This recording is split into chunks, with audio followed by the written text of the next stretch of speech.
ko ang hirap ng paglalakad ng aking asawa sa matarik na daanan. Buti na lang at mas masanay siya sa maglakad sa mga putik na daan kaysa sa akin. Dahil sa murang edad ni Reynalyn, alam niyo mga idol, nagkukupras din yan. Bata pa lang, kababaeng tao nagkukupras. Ganyan talaga pag niya iwanan ng pamilya ng aligi ng tahanan. Oh! Goodness!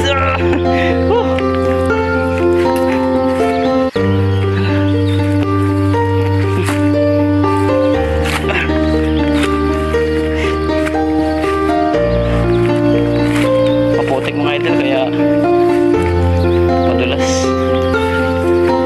Hindi gumagana yung spike ng ano ko. Paa. Makabog-kabog ng dibdib ko. Para na akong hihimatay. Sa bukas. Sa ubo. Sa ulo. Sa lamig. Sa lamig. Cheers. Kaya pa. Yan talaga buhay. Swag. Guys, wala man.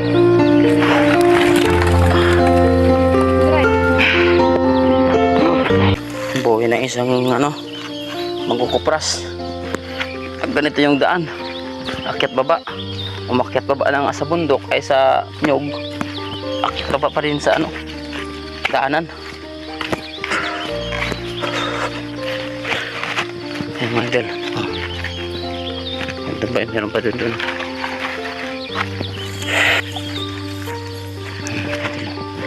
Akutin pa namin yan.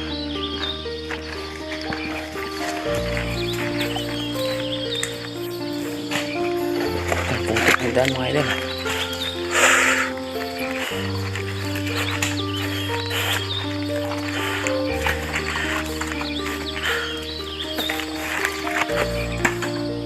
Saan ka mga idol? Garong ko dila. Garong ko si garong ko boy.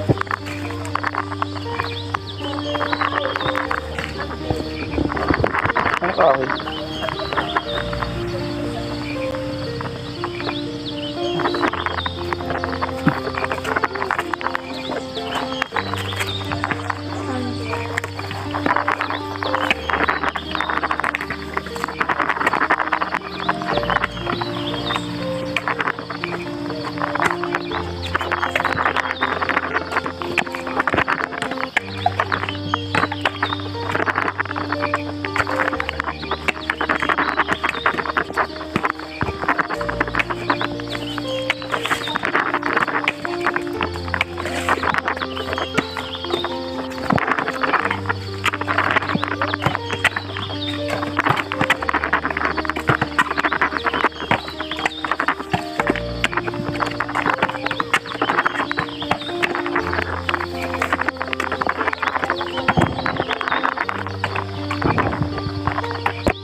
Mga idol, pang tatlong na araw na ito po.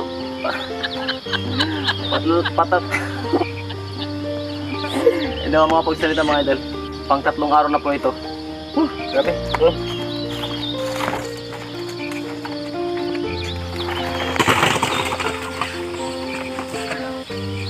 Grabe, tinaksak pawis ko mga idol. Tuloy pa rin sa trabaho. Ayan mga Kalimix TV, pang 4 days na po namin ngayon at kumuha po kami ng mambubunot para mas madali at mas mabilis matapos. Ayan, shoutout kay Kuya Omang na mabilis magbunot. Ayan guys, siguro sana maabot ng 3,000 yan. Okay, abang-abang na lang sa next episode. Bye guys, yan na po yung bibiyak na po kami ng ng anyog. Yan, lahat po yan ang bibiyakin. Tapos ilalagay din sa taas. Tapos pagkatapos, papausukan po namin mamayang gabi. Okay guys, malapit na matapos. Yeah! Abang-abang na lang mga idol. Processing of coconut smoke. Okay? Time check mga idol.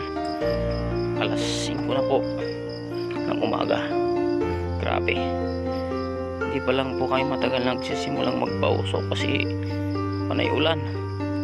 Kuya.